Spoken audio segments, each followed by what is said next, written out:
Olá, seja muito bem-vindo ao podcast no AgroPod. Hoje a gente vai falar de um assunto que é o calo lá no sapato de muitos empresários, principalmente de gestão de negócios. O que você está fazendo para ser um diferencial aí na sua empresa e principalmente com os seus profissionais? É por isso que hoje a gente vai receber aqui uma empresária que tem trazido muitas ações diferentes para a gestão da sua empresa. Este programa é um oferecimento de Viveiro Brasplante, semeando para alimentar o Brasil. Saiba mais em viveirobrasplante.com.br. Seja muito bem-vinda, Ana Guimarães. Muito obrigada. Queria agradecer profundamente a oportunidade de a gente estar aqui hoje no AgroPod. É uma honra a gente tocar nesse assunto tão complexo, mas ao mesmo tempo tão necessário. Que legal.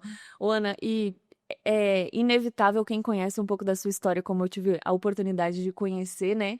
Ver uma mulher dentro da gestão de um negócio majoritariamente masculino. E não é assim a gestão de uma fazenda, é a gestão de uma elétrica. Me conta como é que isso começou.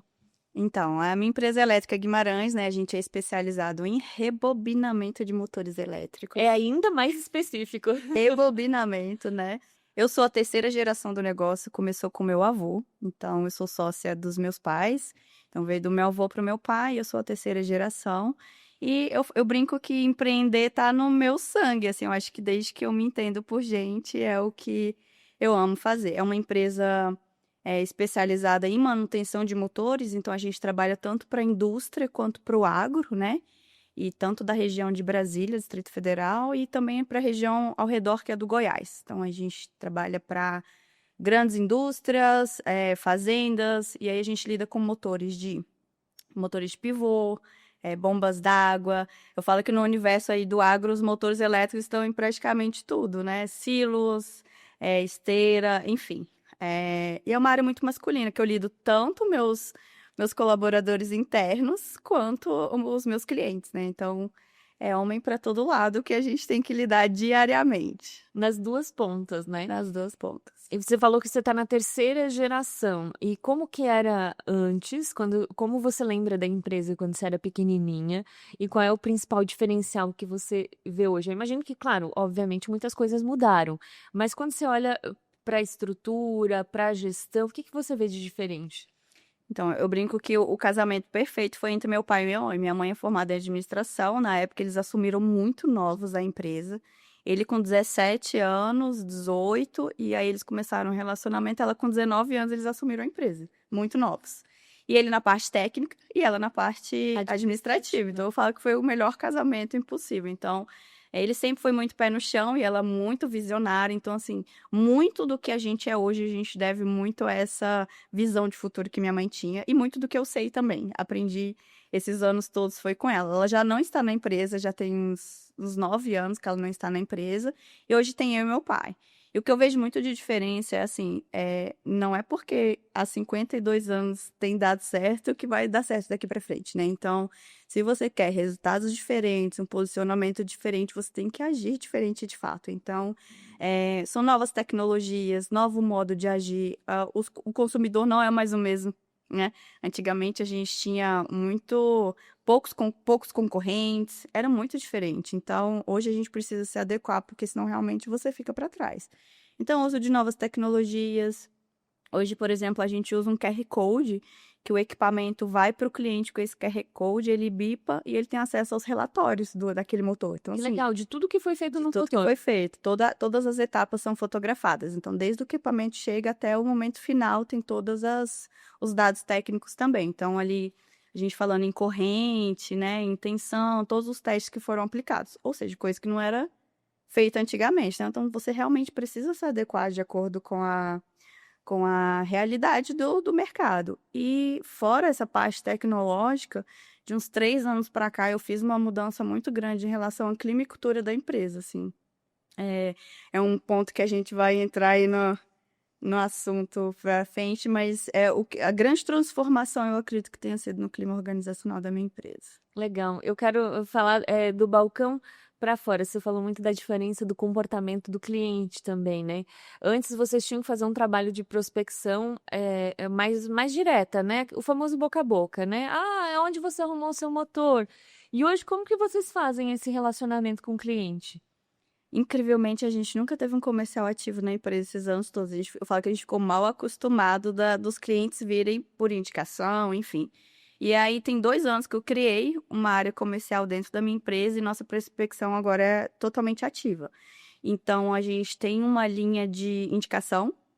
Então, a gente tem um programa, a gente faz NPS, então aí a gente tem uma indicação do que você pode, né, contribuir. Quer dizer, tem alguém para me indicar e você gostou do meu serviço, você me indicaria? Indicaria. Então, me indica aí dois clientes que a gente... Então, a gente começou a fazer essa política e tem dado muito certo, assim. Porque realmente, antigamente, não tinha muito esse viés, assim, excesso de concorrência, existia muita fidelização de cliente. Hoje em dia a gente briga por preço, a gente briga por qualidade, a gente, né, tem outras brigas aí. Então a gente começou a fazer esse trabalho de indicação e comercial mais ativo. Que legal. E como que foi o relacionamento com o seu pai nessa mudança? Foi tranquilo? Falo que empresa familiar todos têm suas problemáticas, né? Mas eu acho que isso vem muito com a maturidade do tempo mesmo, da gente entender quais são as qualidades e defeitos das pessoas. A gente batia muito de frente, muito mesmo. E isso é um problema em relação à família. Então, às vezes, no domingo ali, de família, no almoço, a gente tinha que lidar com assuntos empresariais. É muito difícil conseguir separar. Olha, aqui vai ser meu pai, agora aqui meu sócio. E não ter esse embate. Mas a gente conseguiu, com o tempo, isso foi se ajustando, sabe? Ele viu que as estratégias novas, tudo que o trabalho que estava sendo feito, estava vindo o resultado. E contra dados não tem argumento, né? Então, quando ele conseguiu verificar realmente, ele sempre soube da minha dedicação, sabe? Eu sei disso, mas ultimamente que ele tem percebido, assim, realmente que a empresa tem trazido novos caminhos, novos horizontes, ter conquistado mais o mercado. Elétrica Guimarães hoje está mais falada, sabe? Mais visto, não só na região norte de Brasília, mas como na região de modo geral. Então, é isso. Eu acho que ele teve que aceitar. Mas não foi fácil no começo e agora tem sido mais ajustado, assim, eu acho que pela minha própria maturidade, da idade mesmo, né? E pelas conversas, enfim. E o resultado em si, né? Eu acho que ele acalma um pouco o coração, porque é diferente você chegar em uma empresa que seu pai estava tocando há 40 anos, né? 30 anos, enfim, e você falar assim: olha, eu acho que a gente poderia melhorar aqui. Tá, mas eu sempre fiz assim, sempre deu certo. Então, eu acho que essa insegurança do novo, né, também, por parte dele. E assim, eu sou formada em administração, né? Quando eu saí da faculdade com os meus 21 anos, eu achei que eu ia dominar o mundo, né? Com as coisas que eu tinha aprendido na faculdade. Mas a gente sabe que não é assim. Que na prática é diferente. A gente sabe que a realidade é completamente diferente. Então, eu vinha com muitas ideias, com muita... E assim, eu não tinha experiência de mercado. Eu trabalhava na empresa desde os meus 15, mas assim, não ia adiantar. Então, e eu falo que toda mudança ela tem que vir de cima para baixo. Não adianta eu querer implantar uma cultura e um clima organizacional se os donos da empresa não toparem fazer isso de baixo para cima. Porque vamos supor que eu fale que a partir de agora a gente tem uma reunião semanal e aí o CEO não participa, sabe? Então, assim, se os próprios donos não estão se sentindo pertencentes com essas mudanças, não vai dar certo. Tem que abraçar mesmo, né? Então tem que vir de baixo para cima a mudança para realmente atingir quem precisa, sabe? Que legal. E dentro de toda essa experiência, assim, o que você acha que foi mais desafiador até agora? A gestão de pessoas, manter no mercado, a gestão de pessoas. Lidar com pessoas é muito difícil. Eu falo assim, minha virada de chave dessa mudança veio quando eu entendi. Tem uma frase que eu amo repetir, que é do Abílio Diniz, que toda empresa, não importa, seja uma empresa gigantesca, uma empresa de uma pessoa, do agroindústria, serviço, comércio, ela é feita de pessoas e processos. E nessa ordem. Pessoas vêm antes de processos, né? Então, eu entendi que eu precisava, para ter a empresa que eu sempre sonhei, eu precisava me dedicar a quem tá ali comigo tem muito tempo. E assim, a gente tem colaboradores de 20 anos. 20 anos, 17 anos, 15 anos. Então, nossa rotatividade não é alta. Só que a qualidade das relações não estava legal. Então, eu comecei a fazer um trabalho de pesquisa de satisfação. Foi o pontapé inicial, era para ver como que em relação a o que eles achavam de benefícios, enfim, estava na felicidade do trabalho, como que estava ali. Porque é muito fácil a gente falar que a gente não acha não acha trabalhador, não acha, enfim. Será que sua empresa tá legal mesmo para se trabalhar? Será que é uma empresa bacana? Sabe? Porque, mas eu pago o salário em dia, não é isso, né? Às vezes você parar para ouvir o que a pessoa tá passando na vida pessoal dela, né? Às vezes só ouvir é muito gratificante, e talvez você tenha mais retorno por parte dela do que necessariamente de um aumento de salário, né? E liderança é isso? Liderança é você saber lidar com conflitos, é saber lidar com pessoas, né? E dinheiro, ele é motivacional a curto prazo de tempo. Se você dá um aumento de salário, daqui a um mês a pessoa já está desmotivada novamente. Então, assim, por isso que a gente foca muito em benefícios. Hoje a gente tem, depois dessa pesquisa, que é um baque, quando você recebe um feedback negativo, você tem que engolir seco, né? Porque você pediu aquele feedback. Muitas vezes você tem que lidar com as suas próprias emoções em relação a isso. E nisso eu identifiquei que nossos benefícios não estavam legais. Então eu comecei a estudar bastante. Eu usei muito o Sabin como referência. O Sabin é um laboratório, né, Sim, de exames. de exames. E lá eles têm benefícios, assim, a cada ano que o colaborador fica, ele tem seus benefícios.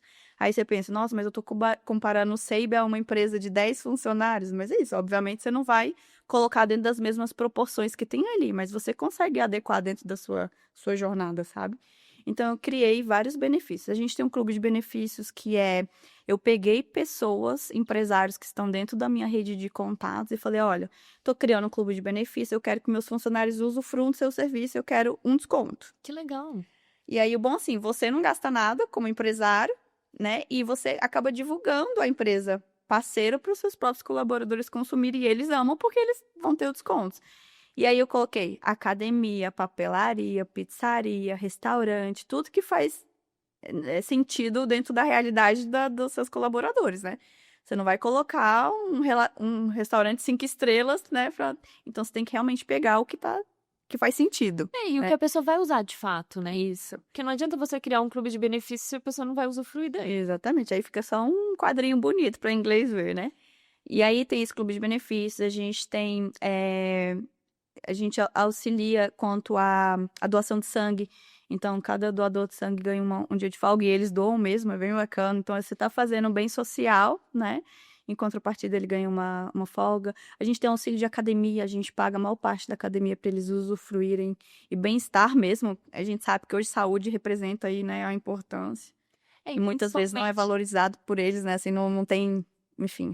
Às vezes falta esse incentivo justamente, né? Porque, assim, eu sei por mim, quando eu não consigo manter uma regularidade na academia, eu me sinto mais cansada, menos disposta, menos concentração. Produtividade. Exatamente. E eles não necessariamente trabalham com força, mas eles têm um trabalho pesado também, né? Eu imagino dentro com certeza. Da elétrica. E a gente fez um desafio da saúde, que eu contrato um personal, ele vai lá, faz bioimpedância em todo mundo.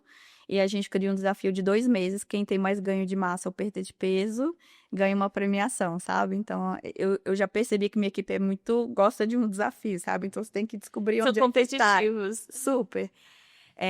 E vários outros. A gente tem um abono que eles têm direito a 5 abonos anuais que não precisam de justificativa. Eu preciso resolver um problema no banco, por exemplo. Eles pedem uma pré-autorização com dias antes, não pode ser seguidos, então tem umas regrinhas, não pode ser seguidos, não é férias, né? Não é, enfim, é só para resolver. Então foram vários mecanismos que eu fui criando de benefícios que valorizam. Temos plano odontológico, que é um problema muito grave para essa categoria, né? E ele é incapacitante. Eu fiz uma pesquisa que, se eu não me engano, 63% das pessoas já faltaram trabalho por causa de dor de dente. Nossa. Né? E é uma galera que arranca dente na mão quando tá desesperada, assim. Então, o plano odontológico veio, e é um plano que eu uso, inclusive, desde os sócios, então é um plano bem bacana. Não é tão oneroso para a empresa e agrega muito valor, né? Isso é muito legal. Como você fez essa pesquisa de satisfação? Porque às vezes o colaborador ele também se sente um pouco coagido. Será que eu posso colocar realmente o que eu penso aqui? Como que você chegou para o colaborador com essa pesquisa? Então, ela não é nominal. Então, eu mando um textinho antes, falo, gente, aqui é a oportunidade de a gente melhorar. E se eu vou melhorar o que eu não sei, o que eu preciso melhorar? Então, é uma oportunidade realmente de de falar o que precisa, o que gostaria, e aí não é nominal. Então, assim, eles têm, e não é nominal mesmo, que ainda fica com medo. Será que não é nominal mesmo? Mas não é de fato. Então, eu pego todas as informações, acato. Óbvio que tem coisas que não dá para atender, né? Então, você vai dentro de acordo com a sua realidade. Mas é uma pesquisa muito simples. Eu falo que se a gente ficar esperando a ferramenta maravilhosa, se a gente ficar esperando um CRM de vendas maravilhoso, a gente não faz nada. Então, usa o que está dentro da sua realidade. Excel, é o Trello, então eu vou usando o que está dentro da minha realidade. E aí é uma pesquisa no Forms mesmo que eu uso, e não nominal, e aí eles falam. Que legal, que bacana. Isso que você falou de você parar para refletir, às vezes, as críticas, é dolorido, né? É muito dolorido. Você tem que ter um nível de maturidade muito grande. Mas sim, eu fico pensando, eu que pedi um feedback. Eu achei que eu só ia ter feedback positivo. Isso não existe. Não existe empresa perfeita para se trabalhar. Então, assim, você tem que noção que existem erros, né? E, poxa, que oportunidade que você tá ali para melhorar. Isso que eu ia falar. E aí você pega esse sentimento, né? De, nossa, primeiro passa o choque, né? Eu preciso melhorar isso aqui. Mas ao mesmo tempo, olha o direcionamento que você tem. Porque você sabe exatamente qual é o caminho que você vai seguir. Diferente de, eu vou testar um novo clube de benefícios. Mas será que é isso que eles querem? Não sei, eu vou testar aqui. Né? Você acaba encurtando muito esse caminho. Exatamente, você tem menos chance de errar, né? Isso não necessariamente quer dizer que vai dar certo, né? Sim. Eu falo que motivação de funcionário é uma coisa muito... O que eu fiz agora esse ano, pode ser que ano que vem já não esteja mais valendo. Então, é uma coisa que está sempre tendo que ter essa roda de mudança, sabe? Mas é o que você falou, realmente já é um direcionamento excelente, porque você sabe exatamente qual que está sendo a dor ali, né? Sim. E como que você teve esse despertar? Você foi procurar cursos, relacionamento de pessoas, você está engajada em grupos de empresários? De onde estão surgindo essas ideias? Porque a gente precisa estar nesses ambientes, né? Sim, com certeza. Eu falo que eu sou uma amante de aprender, assim, é incessante o quanto eu gosto de fazer parte de grupos de networking, de estar palestras. Eu sou formada em administração, então eu já, né, tenho um pouquinho de viés disso. Eu tenho um MBA de gestão financeira pela FGV também, então, assim, eu gosto muito de estudar, muito de ler livro. Só que no começo, quando a gente começa, primeiro vem a ideia, aí quando a gente começa a implantar, dá tudo errado. Aí você tem vontade de Dá desistir. tudo errado, gente. As pessoas não participam, o negócio parece que não vai fluir. Eu lembro que uma das primeiras ações que a gente fez foi uma festa junina, e eu falei, gente, vamos vir todo mundo a caráter e tal. Vieram 2 pessoas a caráter. A minha vontade era de chorar, sabe? Porque você tem um gasto com comida, fora a sua expectativa, né? E o trabalho também de preparação, comprar as coisas, organizar, parar a empresa para fazer a festinha. Além de tudo, meu pai chegava pra mim na minha sala, minha filha, olha aí, eles não valorizam, não dá, sabe? Não gasta seu tempo. Porque antigamente não tinha isso, né? E eu ficava pensando, gente, uma hora vai dar, uma hora vai funcionar. E hoje, assim, quem puder até acompanhar no Instagram da empresa, lá tem as festas juninas atuais que a gente faz, assim, é super divertido, todo mundo entra no clima. Então, mas é um trabalho de formiguinha, é muito difícil, sabe? Não é uma coisa que vem de uma hora para outra, é pequenos passos que você vai dando ali até construir uma cultura que você precisa. E hoje eu tenho noção assim, ninguém segura funcionário por salário. Ninguém. Então, assim, realmente tem que ter uma cultura muito bacana, sabe? Um clima organizacional que mesmo que a pessoa ofereça um pouco a mais em algum lugar, você consegue estabelecer ali, fazer a pessoa vestir a camisa, sabe? Porque eu acho que uma das motivações de a gente sair de casa para ir trabalhar, claro, o financeiro sempre vai existir, né? Esse peso na balança. Mas você pensar assim, por que eu quero estar lá? É porque você tá num ambiente que você se sente confortável, né? Que você tá feliz fazendo aquele trabalho, diferente de você ir para um ambiente que você já não se sente confortável, você não se sente respeitado, né? Valorizado. Eu acho que todo esse equilíbrio a gente vai tendo com o tempo também. Sim. Tem uma pesquisa falando sobre liderança, né? Que eu acho que a maior parte das pessoas se demitem por líderes ruins, né? Então, muita formação disso mesmo. Eu falo que liderança, ela não é imposta. Antes, lá atrás, eu achava por eu ser herdeira, o negócio ia fluir super bem pro meu lado, mas muito pelo contrário, você tem que se mostrar muito mais eficiente e eficaz de você estar ali naquele cargo do que ser só o filho do dono. E ser a filha do dono? Filha do dono. Como que é ser a filha do dono? Olha, é um ambiente muito masculino. né? Mas eu nasci nesse meio, então para mim foi tudo muito natural. Eu passei pouquíssimos problemas relacionados a ser mulher no ambiente da minha empresa, de fato. Já aconteceu um assédio uma vez, que foi uma coisa que me impactou muito. É recente, mas isso não é uma coisa recorrente, sabe? Eles me respeitam muito, e não é só pelo fato de eu ser filha do dono, não, porque isso não quer dizer absolutamente nada. Eu acho que é muito a forma como eu me posiciono, sabe? A forma como eu lido, como eu respeito. Eu acho que vai muito da minha postura, sabe? E graças a Deus, assim, eu passei pouquíssimas situações na minha vida disso, mas obviamente acontece. E a gente, por mais que você não prevê que isso possa acontecer, mas você está preparada também, né? Porque você sabe que em algum momento a gente sempre acaba sendo um pouco. As pessoas duvidam um pouco da capacidade feminina nesse tipo de ambiente, né? Imagina a minha área técnica, né? Então, muitas vezes, assim, eu tô explicando alguma coisa técnica. Deixa eu falar com um técnico. Não, mas assim, eu não sou uma pessoa que técnica, mas eu mexo com isso há 25 anos. Então, assim, eu sei muito mais que talvez um técnico, né? Mas tudo bem, eu vou passar pro técnico. E às vezes o técnico fala exatamente a mesma coisa. Eu não vou necessariamente mexer no seu motor, mas eu sei exatamente o que ele vai fazer. Exatamente. E assim, eu acho que eu sempre gostei muito de me arrumar, sabe? De ser muito feminina. Eu vou trabalhar desse jeito que eu tô aqui hoje, de fato. Mas eu nunca achei, e tudo bem quem é a favor, mas de me masculinizar por causa disso, sabe? Eu acho que não tem necessidade, a não ser que você queira. Então, eu só uso bota mesmo, calça jeans e uniforme da loja quando eu vou fazer visita nas próprias fazendas, nas indústrias, que aí precisa de fato, né? A questão de segurança. Mas eu acho que a mulher, ela tem muito esse dom da gente ter nascido com essa essência feminina de cuidar dos detalhes. Hoje, se você for na minha oficina, inclusive tem até foto, a gente pode mostrar depois, é tudo muito limpo. Tudo muito claro, tudo muito. Não parece uma oficina, você jura que não é.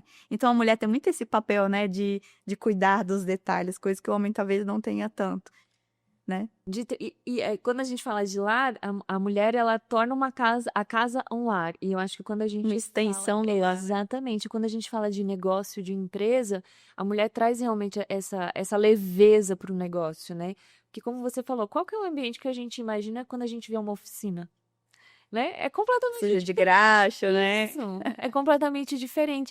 E a gente pode até mostrar, se você quiser passar, acho que a primeira foto aqui é da primeira oficina. De que ano que é essa foto? Essa foto é de 1973. Foi a primeira. Nossa, na verdade, a primeira foi no fundo de quintal. Meu avô veio para Brasília para a construção da Votorantim Cimentos, né? E ele era eletricista e lá ele verificou uma demanda onde eles arrumavam os motores. Detalhe, nunca rebobinou um motor na vida. O seu avô, Nunca. ele fundou a empresa. Calma, como que isso aconteceu? Eu falo que meu avô é a pessoa mais visionária que eu já conheci na minha vida. Ele tinha esses insights, assim, só que ele nunca rebobinou. Ele pegou um professor, ensinou meu pai, ensinou um funcionário lá da Votorantim também, que ele era o responsável pela limpeza. E detalhe, até hoje esse funcionário, que foi um dos nossos primeiros funcionários, ele visita a nossa empresa. Sério? Sério. Ele tem uma história de vida muito bacana. Mas enfim, meu avô nunca rebobinou um motor na vida. Gente, e criou um negócio que já tem mais de 50 anos. Mais de 50 anos. Que legal, que bacana. Essa, acho que é meu pai. Super jovem. Ele sim rebobinou muito motor, eu imagino. Ele brinca que essa foto ele não tava rebobinando, não. Era só pra fazer charme. Ele tá com o relógio pra fazer. Realmente, ele tava.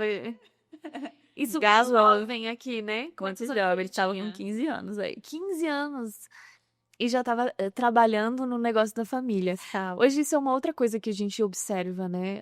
Não, porque adolescente tem que estudar, não pode fazer parte, né, do ambiente. O seu pai começou super jovem, você falou que começou com 15 anos na empresa da família. Esse eu acho que é um dos principais desafios da sucessão, né? Porque às vezes os pais querem que lá com 24, 25 anos o filho passe a fazer parte do negócio.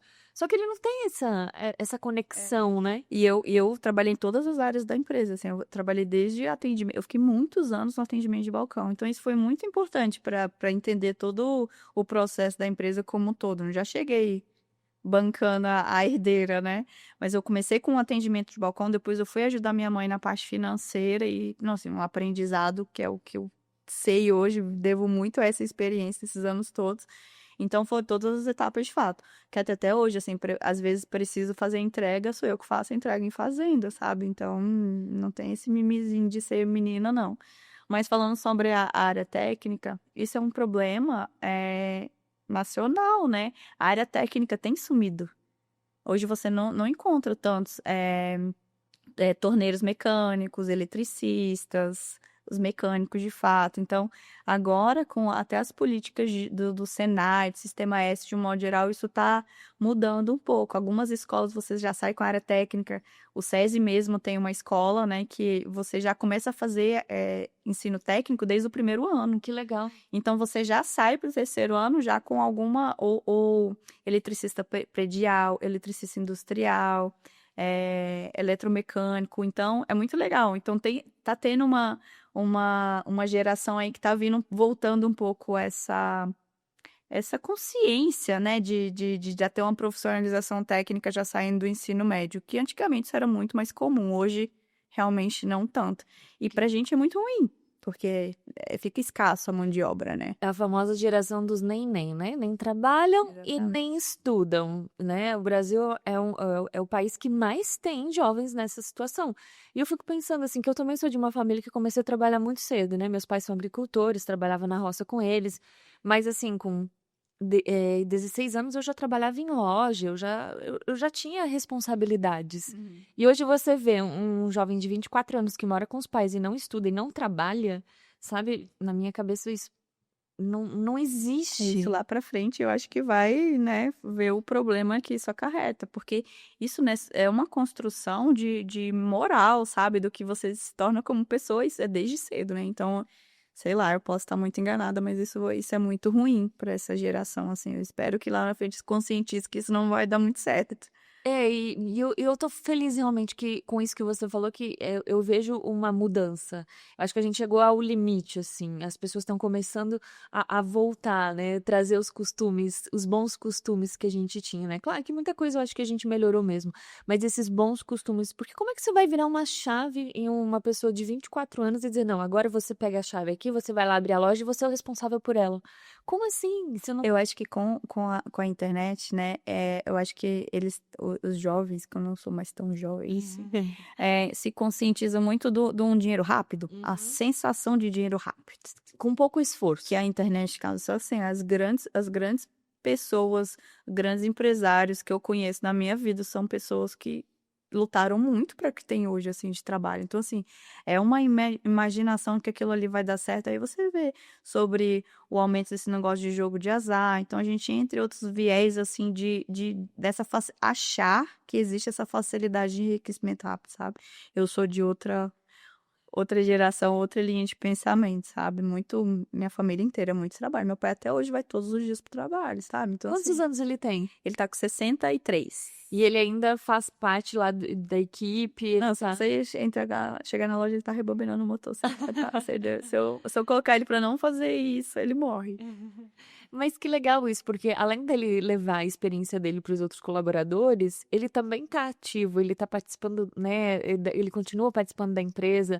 Eu acho que é importante para ele também, né? Ah, sim, com certeza. E assim, a experiência, olha a idade, né? Que ele já começou a rebobinar motor. Eu falo que ele tem uma experiência para passar para os próprios funcionários ali. A gente forma os nossos colaboradores. A maior parte não vieram já rebobinando motores. A gente forma desde o iniciozinho, sabe? Então, assim, eles aprendem muito com ele. E é aquilo que você falou no começo, né? São pessoas e processos. Então, para que essas pessoas estejam dentro do processo de vocês também têm essa orientação. Sim, e hoje a gente está uma mudança de sistema ERP com algumas melhorias e hoje faz sentido mudar meu processo, colocar um ERP mais robusto. Se fosse lá atrás, com a minha equipe completamente em desarmonia, não ia adiantar eu ter o melhor ERP que tivesse dentro da operação e que não ia fluir, entendeu? Então, a gente está bem nessa fase de transição, dessa mudança de sistema, e os técnicos hoje fazem os orçamentos no tablet. Então, assim, a mudança tecnológica está gigantesca, né, nesse último ano.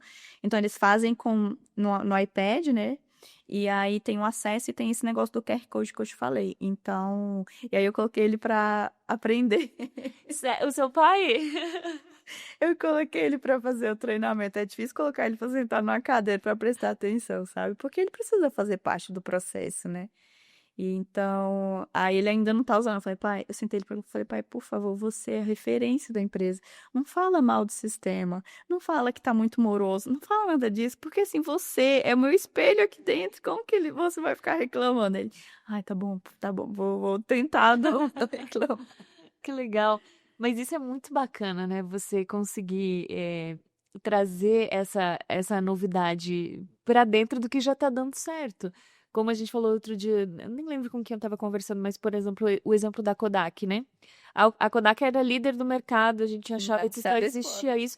Ela não se adequou e ela ficou para trás, né? Por quê? Porque ignorou as câmeras as câmeras digitais, esse processo de digitalização que a gente está passando, né?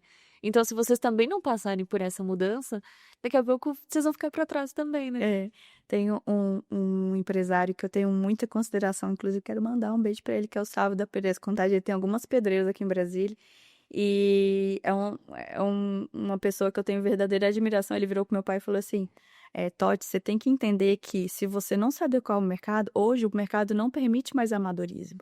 Se você não for extremamente profissional... Não vai. Ele tem 70 e poucos anos, hoje ele tá fazendo uma automação na pedreira dele, 100% automatizada. Então, assim, olha o nível de sabedoria da pessoa saber que se não for a parte tecnológica, se você não seguir, você não flui, sabe? Porque, além de tudo, a gente precisa de dados. Se a gente não tiver os dados suficientes para tomada de decisão, antigamente era tudo empírico nas decisões, né? Era decisão baseada no seu achismo, na sua experiência. Hoje a gente sabe que não é assim, então realmente a gente precisa se adequar. Mas interessante isso que você falou do RP, né? Como que você iria fazer um investimento no momento errado? Que as pessoas não estavam preparadas para ele. Agora elas estão preparadas, agora é o momento de você fazer o investimento. E às vezes eu vejo o empresário pensando assim, eu tô botando dinheiro na minha empresa, mas de que forma? Mas de que forma? Qual é o planejamento que você tá fazendo? Não é só colocar dinheiro, né? Sim, e às vezes não é nem só vender, né? Que a gente fala assim, nossa, eu preciso aumentar as vendas. Criar um comercial e colocar a meta, eu acho realmente que tem que vender sempre, porque quando você não tá com fluxo de caixa legal, nada funciona, né? Só que às vezes o seu vender mais, você tá com um gargalo tão gigantesco na sua operação, seu custo operacional tá tão grande, que você vendendo mais, você vai causar um prejuízo maior ainda do que você tem, né? E isso você só identifica através de dados. Né? E às vezes você vende e se compromete com algo que você não consegue entregar. Que é pior ainda, porque você vai queimar o seu relacionamento com o cliente. Sim. E saber até que ponto você pode chegar, né? Até onde sua produção é suficiente para atingir aquilo ali, e a partir dali você precisa contratar mais pessoas, enfim. Eu falo que não tem receita de bolo, né? É uma coisa que você vai seguindo e ali, uma bala de prata que você consegue resolver. Realmente são detalhes que você vai percebendo ali no dia a dia. E são planejamentos que você consegue ter hoje com dados, que é muito melhor do que antigamente você ter essa decisão baseada no nada, sabe? E principalmente com os clientes, os pedidos dos clientes agora cadastrados, né? Você consegue até ter uma previsibilidade de estoque, por exemplo, de quanto foi vendido desse material nos últimos meses, né? Sim, até nas potências, né? A gente lida com equipamentos, desde equipamentos desse tamanhozinho, bombas de piscina, por exemplo, até equipamentos de tonelada. Então, saber qual o percentual de potência que tá vindo mais. Os motores do agro são motores de 150 cavalos das bombas de pivô. Então, tá vindo mais esse, com tal frequência, a sazonalidade, julho, ou quando tem muita chuva, é o período que menos usa as bombas, enfim. Vários dados suficientes para você conseguir ter uma visibilidade melhor, né? Que interessante isso, né? E para você poder planejar os próximos passos, né? Sim, às vezes falar assim para você, olha, Kate, esse motor aqui você fez manutenção só ano passado, tá precisando fazer manutenção de novo. Porque tem uma diferença, a gente pode mostrar aqui a diferença? Uhum. Acho que a próxima foto é só... aqui, olha, isso é uma oficina, Kate? Me chama a atenção o uniforme das pessoas, limpinho. Que legal. Aí é toda a área da Pra gente entender. Essa aqui é a área de atendimento, Isso, então. atendimento. E aqui eles já estão mexendo nos motores. Aqui era a área de ferramenta. A gente encerrou a área de assistência técnica em janeiro. A gente não é mais assistente técnico. Nossos quadrinhos de missão, visão, valores são outras coisas que eu bato, que não é só uma plaquinha na parede. Realmente a gente segue a fundo o que é de fato nossos valores, sabe? Legal. E olha aí, vê se parece uma oficina. Não parece. Muito organizado, impressionante. E aqui, o motor elétrico, né? Ele é todo motor que gera de energia elétrica para energia mecânica. Então, entra energia e sai algo mecânico que você precisa. Ele vira literalmente uma força motora, né? Exatamente. Jovial, né? Por exemplo, na nossa realidade feminina, secador de cabelo tem motor elétrico, que aí ele transfere energia elétrica em calor, né? Batedeira, enfim. E aí, trazendo para o nosso universo de indústria e agro, aí são bombas d'água, são bombas de captação, que é para uso do pivô, por exemplo, que aí pega no rio, no lago, faz a captação da água e joga para onde precisa. Então, tem todo esse viés entre a energia elétrica e sai a mecânica. E o próprio motor que movimenta o pivô em si, né? Exatamente. Que ele também vai... Aí também dá as rodas, né? Sim. Aí aqui tá onde a gente consegue encontrar sistema de irrigação, equipamentos de processamento de grão, secadores, silos, moinhos, os próprios exaustores, o sistema de ventilação. Assim, é um universo. É um universo, realmente. Que legal. E aí, o que é rebobinamento de motores elétricos, na verdade, né? Que o rebobinamento, ele é um processo. E por que ele é tão oneroso, né? As pessoas falam que é um serviço muito caro, porque é cobre. São fios de cobre que a gente utiliza, né? Ele tem uma melhor condição. Então, assim, o motor aqui vem queimado. Aqui ele provavelmente deve ter queimado por sobrecarga. A forma como ele queima tem como a gente saber. Hoje, os motores elétricos queimam principalmente por causa de energia. Ah, é? E a gente sabe, pico de energia, ou subdimensionado, ou vem muito alto, tem aquela oscilação, e aí queima. Geralmente os motores elétricos queimam por problemas externos. Ou é problema de energia, que a gente sabe que no agro tem bastante, né? Essa oscilação não chega às vezes à tensão necessária.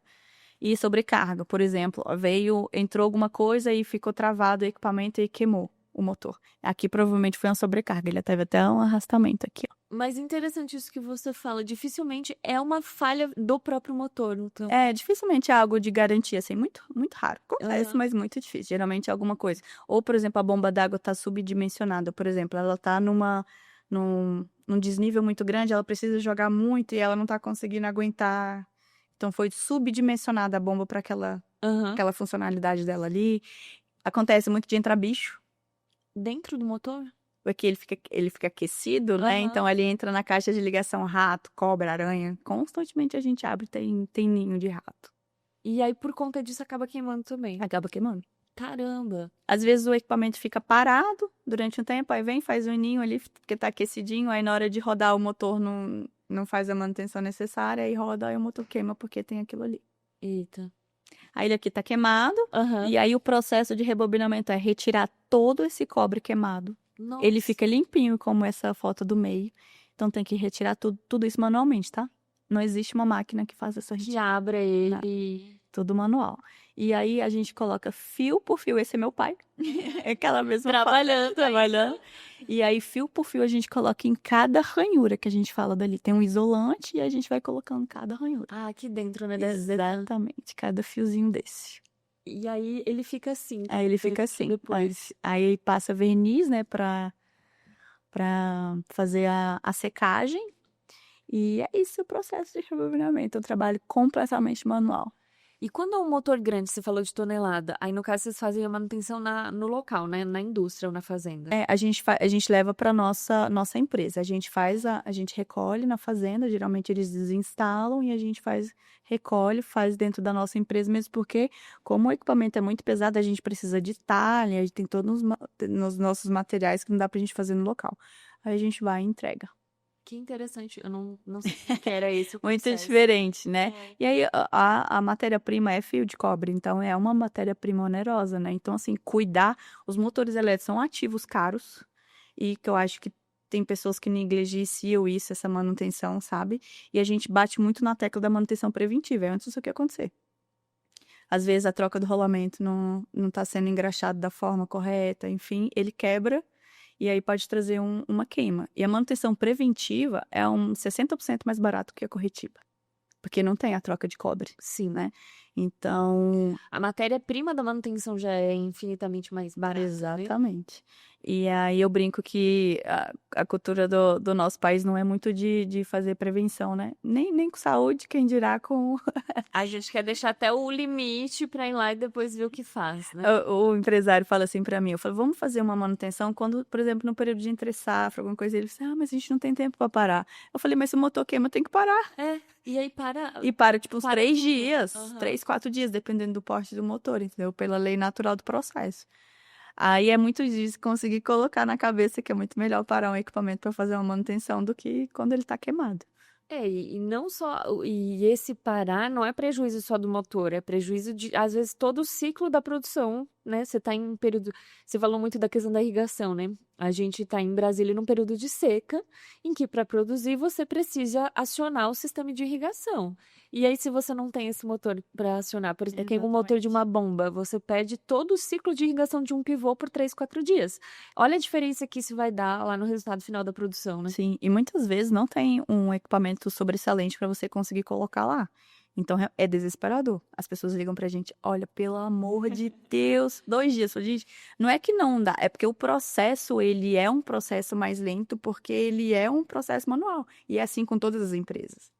Não é só a Elétrica Guimarães, né? Então tem um processo natural de serviço. Então, realmente, se puder fazer essas manutenções, fora que para funcionar, e às vezes a gente está falando de um equipamento grande e mais oneroso, mas existem, por exemplo, de esteira, que a gente já viu, um negocinho desse tamanho aqui, ó, que custa, sei lá, R$ 500, que parou uma produção inteira. Inteira. Então, assim, você imagina, por exemplo, uma produção de latinha, produção de cimento, por causa de um negocinho desse tamanho aqui. Não é só o preço, né? O custo que isso causa no final das contas. De toda uma produção parada, né? Sim. E isso que você falou é interessante, né? A gente virar a chave da manutenção preventiva antes da corretiva, ela também faz parte da gestão, né? De você ter essa preocupação, porque eu imagino que, como você falou, é o trabalho manual, mas vocês também têm equipamentos para fazer esse trabalho manual. E se os equipamentos de vocês não estiverem funcionando adequadamente, vocês também não vão conseguir entregar um bom trabalho para o cliente, né? Exatamente. E assim, hoje existe, inclusive, já existe, não, já há muitos anos existe essa ideia do preditivo. O preditivo são os sensores, né? Então, os sensores são aplicados nos equipamentos que você consegue prever quando aquele rolamento vai quebrar. Por exemplo, eles colocam um sensor no motor e no equipamento, e aí eles têm um estudo de como que é a realidade daquele equipamento. Tanto a vibração, quanto o som, quanto a temperatura. Aí eles seguem um padrão. Foge aquele padrão, acende um alerta, olha. Tipo um eletrocardiograma, que você vê Exatamente. os pontinhos. É. Olha que A interessante. gente não trabalha com essa parte, mas é um trabalho muito interessante, porque vale muito a pena. Porque aí aciona no seu celular, no celular da pessoa responsável pela gestão ali. Olha, esse equipamento pode ser que daqui a pouco dê problema, porque ele já começou com uma alteração de ruído.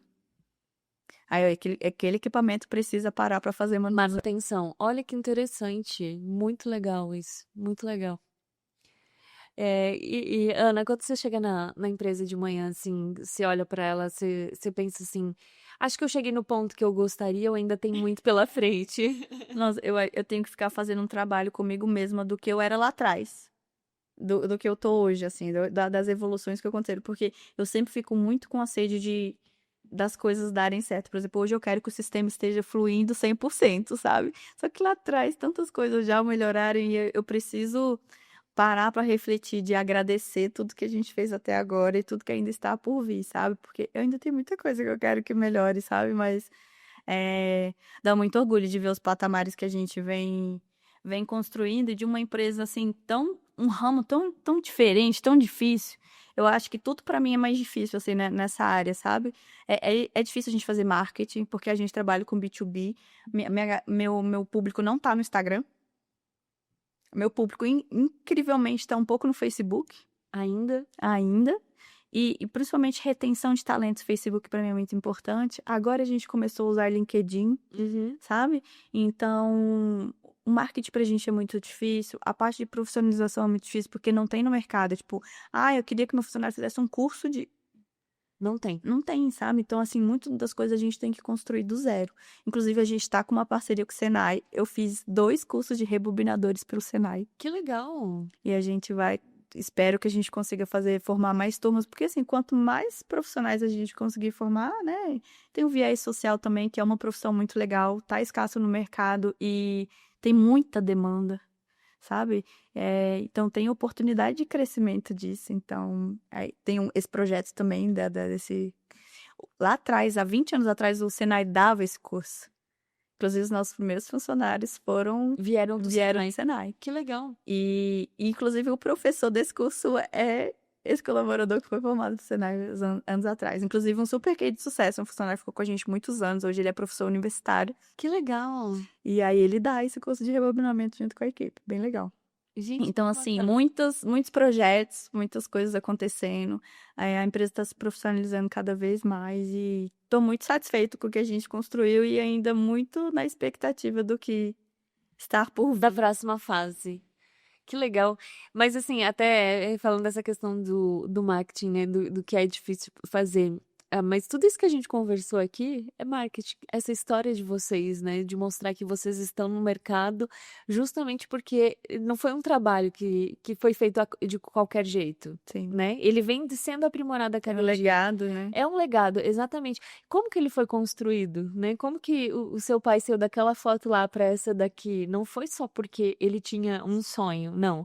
Ele colocou a mão na massa, ele capacitou pessoas, a sua mãe venceu o desafio da administração Sim. na outra ponta para chegar ao sucesso que você está trazendo hoje para a nova geração, né? Então, às vezes, a gente tem muito esse desafio, né? De captar cliente. Mas, às vezes, a comunicação na rede social, principalmente, ela é de reputação mesmo. Sim. De fortalecimento de reputação. De contar a história de vocês. De contar como ela aconteceu. E aí, por meio disso, as pessoas... Nossa, que legal, eu não sabia. Por exemplo, essa curiosidade de como faz para rebobinar um motor. Imagina quantas pessoas vão ter essa curiosidade de saber como que vocês fazem para rebobinar um motor. Eu acho que isso é muito legal. Com certeza. E assim, eu não usava meu Instagram pessoal para essa divulgação, porque assim, eu achava que não fazia parte da minha vida social, porque é uma coisa muito. É uma coisa você ter uma clínica de estética, uma coisa de marketing, uma coisa que abrange muitas coisas, né? Só que eu comecei a mudar esse viés, nossa, é impressionante como surgem. Sabe, possibilidades, vai criando pontos. Às vezes você não tem a fazenda, mas seu amigo tem, né? Queira que não, isso é uma forma de divulgação. E o nosso Instagram veio muito para a captação de novos colaboradores, sabe? Ver que uma empresa, eu brinco que eu tenho uma 5ª série de equipe. Se você for lá, os meninos ficam rindo da hora que chega, da hora que vai embora. Tudo é motivo de piada, tudo é brincadeira, sabe? Então eu coloquei isso nas redes sociais, assim, fora a apresentação do nosso trabalho, enfim. É isso, a gente teve até um vídeo no Instagram que viralizou. Eu chegando, que a galera, assim, no dia que a dona da empresa chega e ela não avisou, aí tá todo mundo fazendo alguma coisa. Então, esse vídeo viralizou. Que legal. Então, não necessariamente as redes sociais são para venda, né? É realmente um fortalecimento de marca. Um evento que eu fui semana passada, eu tava falando para 2 herdeiras de fazenda. Eu falei, eu queria seguir a fazenda de vocês no Instagram. A gente não tem Instagram. Eu falei, mas por que não tem? Porque o Instagram é nosso público. Deixa eu te falar uma coisa. E aí, justamente, é o meu posicionamento, que também não é o meu público. Mas se você tá ali contando a história desde quando seu pai chegou na região, que foi na região aqui do PADEF de Brasília.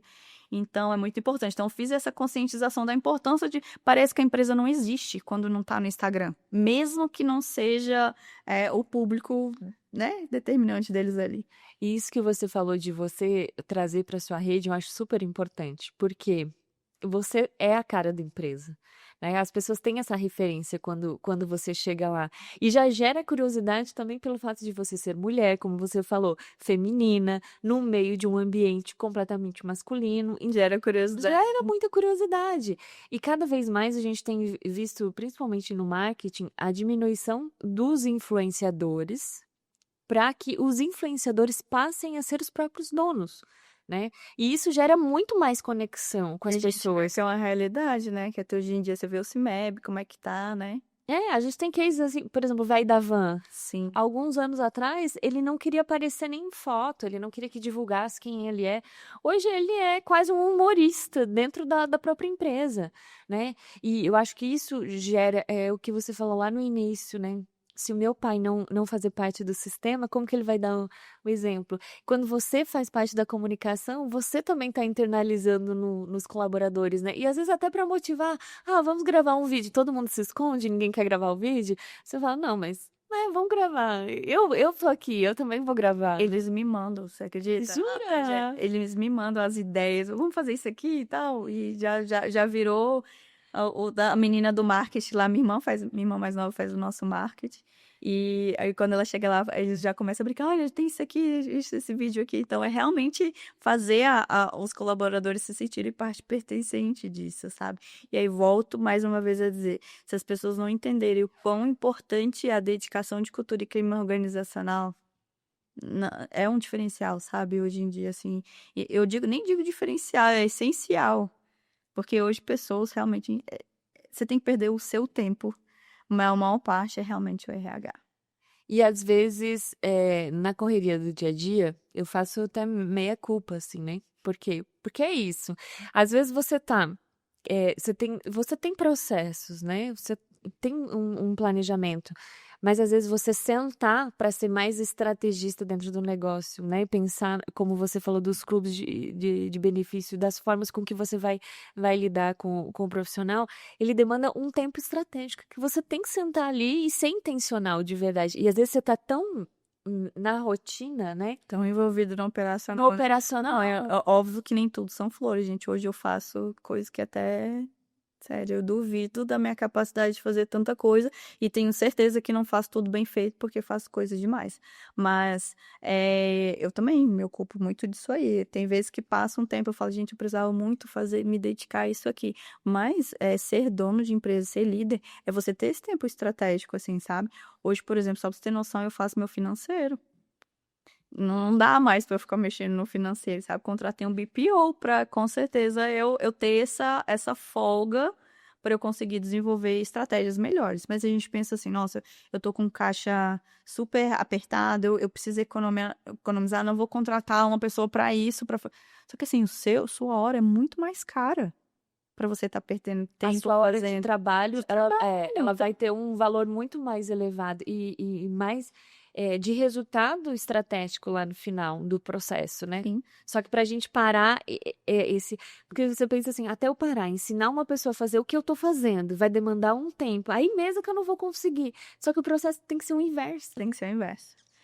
Agora que a gente está conseguindo separar mais essas áreas, agora tem um gestor de operação, antes a gente não tinha. Então, eu acho que quando a empresa é pequena, a gente lida muito com todo mundo fazendo um pouco de tudo, né? E a empresa familiar, eu acho que peca muito nessa profissionalização, sabe? Porque, por exemplo, chega cliente lá e fala assim, eu sou amigo do dono. Vê esse equipamento, não quer nem abrir ficha, não quer nem abrir ordem de serviço, sabe? E aí, regras. Olha, não tem exceção. Pode ser o Papa vir aqui arrumar motor, precisa abrir uma ordem de serviço, porque faz parte do processo, né? Então, essa profissionalização de microprocessos, assim, que para mim é o mais complexo pra gente entender que existe uma mudança. Tem gente que chega lá e fala assim, mudou o dono porque antes não era assim. Sabe? Então, não necessariamente as pessoas olham com bons olhos. Bons olhos, mas assim, senão não profissionaliza, sabe? Senão não existe o processo financeiro, não existe o processo de RH, não existe o processo produtivo. E a gente conseguir olhar no nosso negócio para cima, sabe? Para a gente conseguir ver o problema como um todo, assim, a gente precisa fazer esse exercício de vez em quando, sabe? Não é fácil, gente, não é fácil. Eu tenho certeza que não é. Eu vivo isso diariamente. É muito fácil chegar aqui e falar, nossa, minha empresa... Não é. Assim, eu faço muita coisa ainda operacional. E eu acho que tem que estar dentro da operação. Eu não acredito que não tenha que estar. Eu acho que tem que estar ali, porque é ali que você enxerga os gargalos. Mas, assim, realmente ser uma coisa mais de fora, sabe? Um olhar mais para essa parte estratégica, que é o que você fala. É a famosa dor do crescimento que a gente sente na carne, literalmente, né? Exatamente. Eu tava vendo um podcast esses dias, sou amante de podcast, de ficar ouvindo. Eu não sei o nome dele, que trabalhava com o Silvio Santos, que ele tem aparecido bastante agora, que ele era CEO do grupo Silvio Santos. Ele fala que ele estava fazendo, inclusive, um com o Flávio Augusto, falando assim, quantas empresas que você já viu que quebraram crescendo? Ele fala, nossa, 70%. É um nível, assim, percentual estratosférico, porque vai crescendo e aí continua com as mesmas soluções, assim, então você precisa ter outras soluções para o seu negócio, e às vezes o crescer você gera um custo maior de produção, mais impostos, e não necessariamente é só isso, então você tem que olhar para várias nuances ali, né? E se você não manter o processo e a essência, você se perde no caminho também, né? Porque é isso que a gente estava falando. O negócio de vocês tá dando muito certo porque vocês manteram os processos, né? A excelência do atendimento, da entrega do produto desde o início, mas trouxeram a atualização. Sim. E eu acho que isso é o mais desafiador, né? Você conseguir replicar, por exemplo, a cabeça das pessoas que estão ali desde o início para outras pessoas que estão chegando e que não conhecem a empresa como um todo, né? Sim, e a parte do atendimento é nosso diferencial, com certeza, assim, essa proximidade que a gente tem dos nossos clientes. E eu fiz um treinamento do Jeito Disney de Encantar. Eu sugiro que todas as pessoas possam, pelo menos, ler o livro, né? E a gente pensa, nossa, mas Disney, olha a referência que você está criando. Cara, o nível de importância do atendimento que vai desde dos colaboradores da limpeza até do CEO. Então, assim, é uma cultura, né? Então, vários aspectos que estão ligados ali dentro da Disney ser a potência que é de limpeza, por exemplo, todos eles têm noção que se caiu um papel e você viu o papel, você que tem que catar aquele papel. Parece óbvio, né? Mas quantas pessoas ficam esperando o pessoal da limpeza? O problema não é meu. O famoso problema não é meu, né? Não é meu. Essa não é a minha função. Aham. Exatamente. Então, o nível de detalhamento de encantamento do cliente da Disney, assim, é o que faz ser o que eles são. Então, dá para pegar umas estratégias, assim, de... E eu fiz o treinamento com a equipe. Ai, que legal. Do Jeito Disney de Encantar. E eu fiz e uma amigona minha que tem um restaurante, então a gente juntou nossas duas equipes. A gente fez o curso juntas, e a gente fez os docinhos com coisa da Disney, então a gente fez mesmo como se a gente mesmo. super temático. Que legal, que legal. E aí, entender que dentro de cada negócio, por exemplo, ela mexe com buffet, então ela mexe com aniversários, por exemplo. Pô, ali é o dia mais feliz da vida da pessoa, o casamento, que é o dia mais feliz da vida da pessoa. Olha, tem que ser perfeito, né? Porque é um momento especial, né? Aí, no nosso caso, a gente está lidando ali com expectativa daquele equipamento tá. A gente nunca fala que vai entregar um equipamento, não entrega naquela data. A não ser que realmente alguma coisa extraordinária, fuja realmente do controle. Mas, então, se a pessoa está com expectativa de receber aquele equipamento na quarta-feira para instalar na quinta, para já jogar água na plantação, a gente precisa honrar. Então, a gente é muito chato nesse aspecto, assim, sabe? Então, cada nicho de mercado tem suas dedicações, suas nuances que você consegue, né, identificar ali nesse encantamento do cliente ali. E eu acho que esse é um diferencial, você cumprir com o que você prometeu na entrega, sempre, né? Cara, faz o básico bem. Isso. Não inventa roda. Assim. Isso. Se você não tá entregando o que você prometeu pro cliente, você não consegue. Como que você vai gerar uma coisa mais ainda, né? Então, assim, entrega o básico. Entrega no horário que você falou, entrega o mínimo necessário. Faz o básico Bem mesmo. feito. Exatamente. Né? E às vezes a pessoa fica quebrando cabeça, né? Nossa, que eu tenho que... Querendo inovar, né? Querendo fazer um negócio super diferente, não faz o mínimo. Ontem eu tava querendo comprar uma roupa de criança na internet. Eu tentei entrar no Google e pesquisar telefone mesmo, que eu queria que ele entregasse na minha casa, que no dia seguinte eu queria já entregar. Eu liguei para 3 empresas grandes, tá? A gente tá falando de empresas de roupa de criança super famosas. Eu não consegui nenhum dos telefones que estavam no Google. Então, assim, o básico que é você ter as informações ali, porque hoje o que você faz para você procurar alguma coisa de referência? Google. Se você não tem o mínimo, o endereço, o telefone de coisas muito básicas, não tá funcionando. Aí fala, mas minhas vendas caíram. E como assim, gente? O negócio não tá funcionando ali, o mínimo. A experiência do cliente é muito importante, né? E a parte de princípios básicos, né? De você ser visto, ser lembrado. E a gente tá falando de coisa que não se paga. Porque ali não é cobrado nada gratuito, pra você estar ali exatamente. no Google Meu Negócio, né? Então, Google Meu Negócio tá ali, você tem as fotos ali, você tem os seus produtos. Então, às vezes, o mínimo, você muito mais do que eu sabe sobre isso. É. Tanto que, né? É super importante, né? E às vezes a pessoa fica pensando, é porque eu preciso fazer um anúncio. Às vezes, claro que o anúncio ele sempre vai atrair cliente, ele vai, né, furar bolhas, ele vai chegar, você tem estratégia para fazer isso, mas é isso que você falou, às vezes o básico ali, ter um telefone que vai ser atendido, ter o horário de funcionamento, porque Sim. isso já aconteceu comigo algumas vezes, eu olhar o horário de funcionamento de uma loja ou de algum espaço. No Google, chega lá e a loja está fechada. Feriado, né? É, porque você não atualiza, né? E isso é muito importante. E são essas pequenas coisas, né? Né? E as avaliações também, né? Dar importância para fica no meu celular. Chega um alerta para mim quando a gente é avaliado no Google. Eu até postei no meu Instagram isso hoje, meus stories, falando como você reage quando você tem um feedback negativo. O que você faz quando você recebe uma. Lá na empresa a gente tem um processo que é, primeiro a gente identifica quem é o cliente para verificar a situação, né? E se realmente o cliente tiver culpa, a gente tenta resolver a gente tiver culpa, né? A gente resolve né? Tentar resolver da melhor forma possível. E depois, resolvido, a gente pede para ele retirar se possível. Se ele se sentir que a gente conseguiu atender as expectativas, ele retirar. E agradecer, a gente avalia todos, a gente responde todo mundo, do positivo ao negativo. Isso é super importante. Né? E da mesma forma, você estimula também os seus clientes a fazerem a avaliação? Você A manda gente para faz, eles? a gente faz. Isso não é uma rotina, mas a gente, uma vez por ano ali, a gente pede para fazer uma avaliação, sabe? Porque, assim, geralmente a pessoa não avalia quando gosta muito, assim, muito raro, né?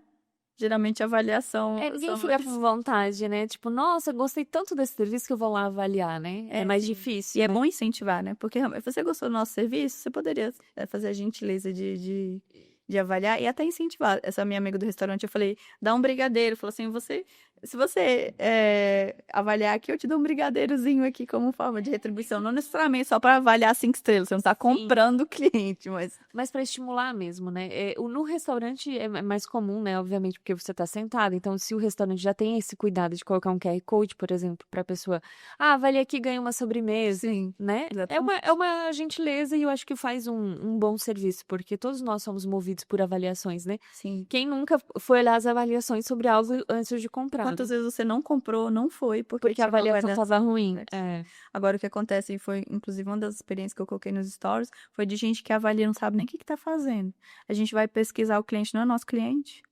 Não tem na nossa unidade de cadastro. É difícil, né? É, bem difícil.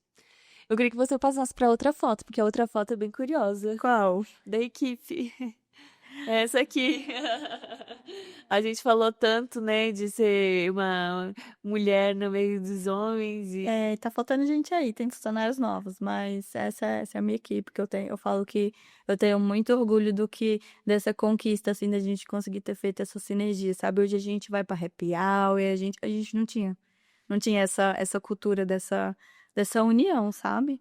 E muitas vezes a gente precisa ficar fora do horário de expediente, porque a gente tem um setor que é 24 horas para esses serviços que são urgências, né? Obviamente tem um custo a mais sobre isso, mas enfim.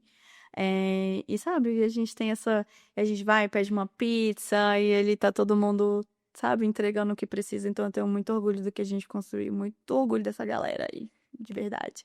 E se eu posso estar aqui hoje, a minha operação tá rodando, é porque tenho profissionais muito eficientes comigo, graças a Deus. que legal. Eu fico muito feliz de você ter aceitado o convite. Foi um prazer demais, assim, te conhecer. A gente se conheceu na Agro Brasília, né? É verdade. Foi uma oportunidade, assim, de entender um pouco mais do teu negócio. E eu também falei, nossa, o que você faz mesmo?